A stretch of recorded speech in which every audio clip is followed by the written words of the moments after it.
Hello, and you are welcome to Global Business Insights, where we bring fresh analysis on the major global business headlines. First, starting with global markets, we have a senior guest analyst, Lukman Otunuga, well known for in-depth market insights via his week ahead video series and daily market updates and articles in top publications, including FX Street and FX Empire. He'll be discussing the outlook for artificial intelligence related stocks. We also look at both UK and Japan releasing data to show that they were now in recession as at the last quarter of 2023, and we compare the UK economy with that of the US to understand why the differences.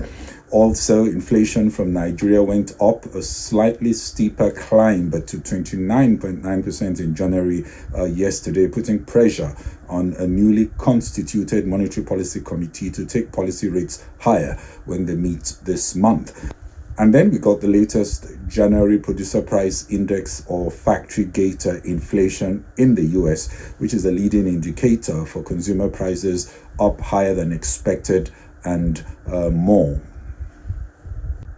US market saw an impressive rally in 2023, driven by a compelling narrative on growth in the artificial intelligence sector. Here, Lukman Otunuga comments on the artificial intelligence fueled rally and how sustainable it is, as this still remains the key driver fueling sentiment.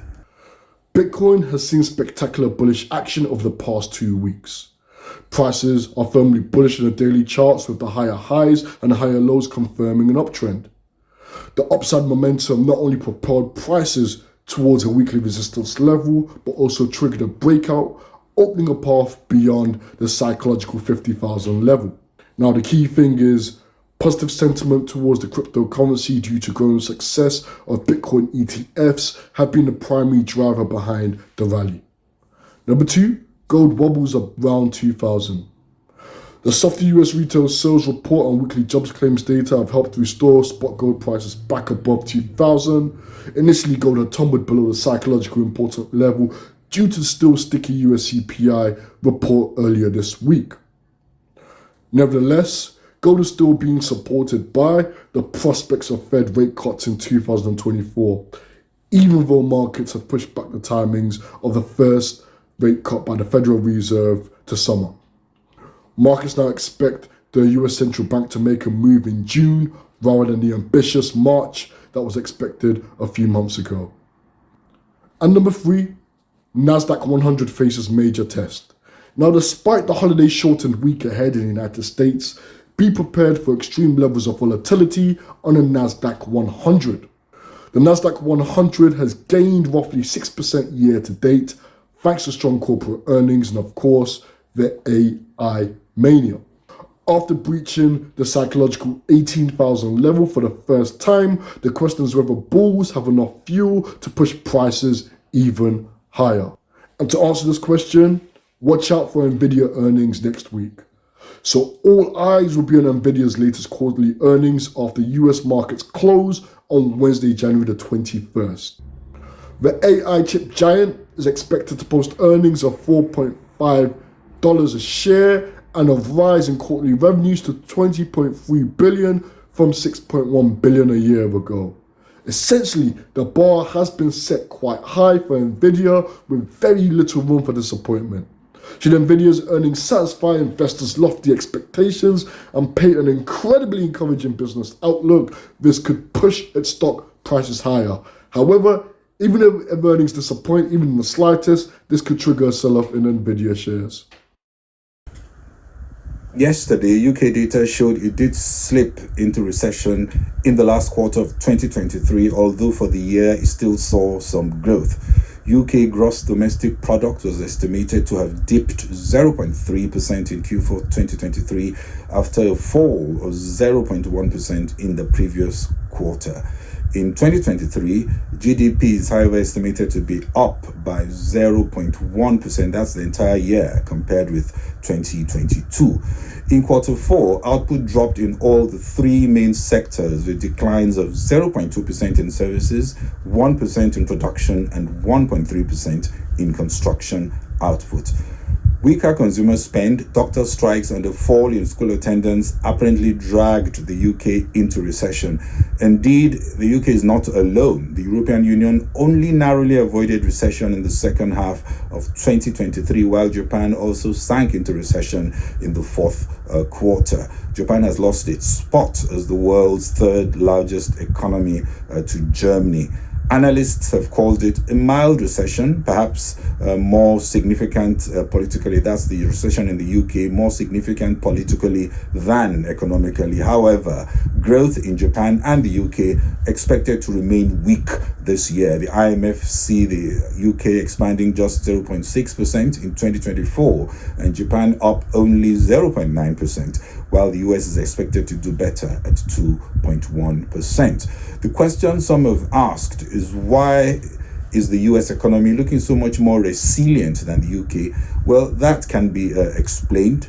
In 2019, as UK braced for a manageable short-term hit to the economy from Brexit, the US was then a much larger economy, showing much healthier economic growth. The US economy definitely had more momentum. That's the measure of the size and pace of growth, even as COVID struck globally. So it was like comparing US, a fast-moving truck, with a slower car, the UK, both heading into strong headwinds.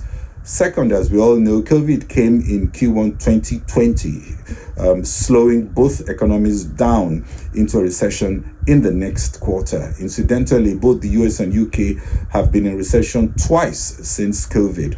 The second US recession was in Q1, Q2 2022, while the UK was in its second recession in Q3, Q4 2023. That's the last quarter. The lag between interest rate hikes needed to address inflation and the impact on the economy can also be different. Some still argue the US could still see a mild recession in 2024.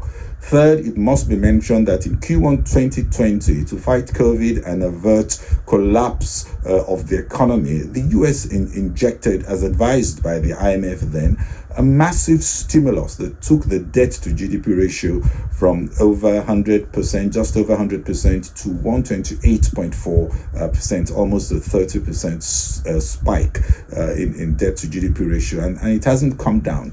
The UK did not have the same fiscal space.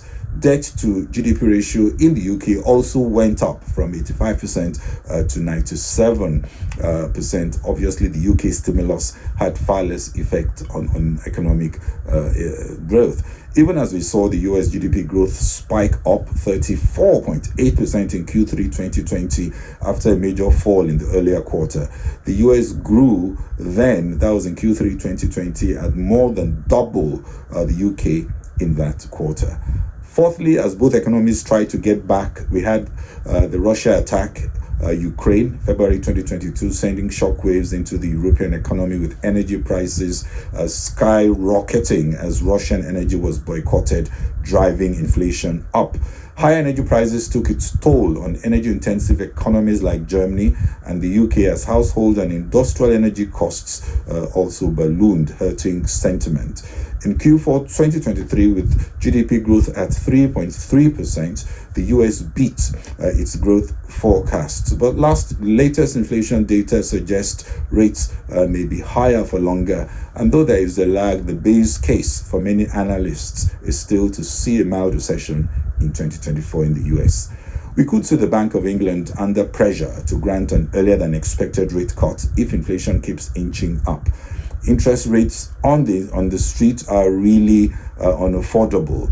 For now, we could see the Bank of England under pressure to grant an earlier than expected rate cut. Interest rates on the street are really unaffordable, especially if we do see inflation inching downwards.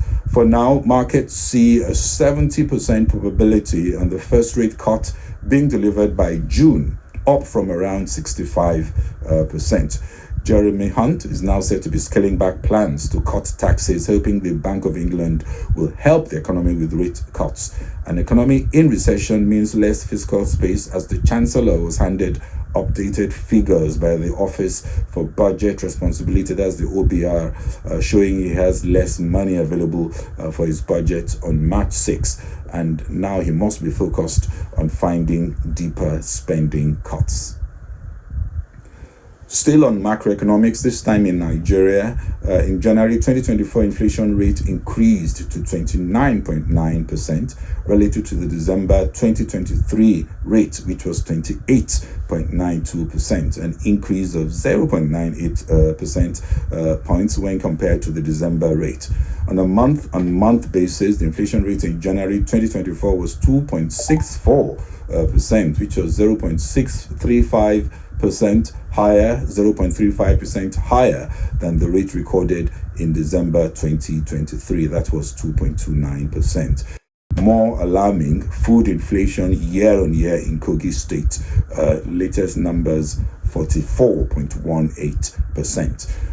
The situation in Kogi, the nation's bread basket, needs a war room approach to address all the supply challenges, including insecurity, as kidnappings continue to be on the rise, high cost of transportation, in some cases barriers in moving food across state boundaries, hoarding of food to push up prices, and with the devaluation, neighboring countries now find food cheaper to buy in Nigeria, increasing demand and further reducing supply for nationwide distribution.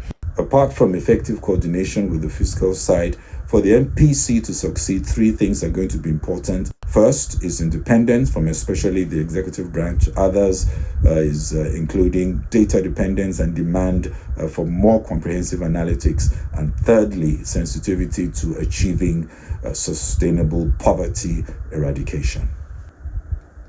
Still on Nigeria, on Wednesday, Nigeria's central bank announced restricted foreign currency transfers by international oil companies as it boosts dollar liquidity in the domestic market and help stabilize the plunging naira. International oil companies may only remit half their export earnings to their parent companies, with the balance to be repatriated 90 days after inflow of the export proceeds. The view of major FX players is that while, of course, we understand why this is required, capital control measures and more interventions like this by the central bank can only be short-term to avoid conveying panic to investors and discourage inflows, noting they also would encourage alternatives to evade compliance. Also, looking at some data releases that came in today, the Producer Price Index PPI or factory gate inflation was up 0.9% on a yearly basis in January. This reading followed the 1% increase recorded in December, but above the market expectation of 0.6%. The annual core PPI was up 2% in the same period compared to December's increase of 1.8%, and on a monthly basis, the core PPI was up 0.5% following the 0.1% decline recorded in the previous month. In closing, it looks like markets a bit nervous about the higher than expected U.S. producer inflation PPI, U.S. markets, that is. The focus, I imagine, will now be on the personal consumption expenditure index. That's the Fed's preferred gauge for inflation that comes out at the end of the month. The University of Michigan consumer sentiment for the U.S. also increased to 79.6 February 2024 data from 79 in January. That's a fresh high since July 2021, but still slightly below market forecasts of 80. In closing, as we speak, it's 17:30 GMT. Asia Pacific markets closed largely positive. So did European markets. US markets seem to be somewhat mixed. In Nasdaq, as we speak, is down 0.13%. Dow 30 just slightly up 0.01. S&P 500 slightly up 0.06. Like I said, it's 17:30. So, well, that's it from me on Global Business Insight. Please share and kindly follow on Facebook and LinkedIn. Subscribe on YouTube and X. Thank you very much for watching. This is Bode Oshosami. Enjoy the weekend. Bye-bye.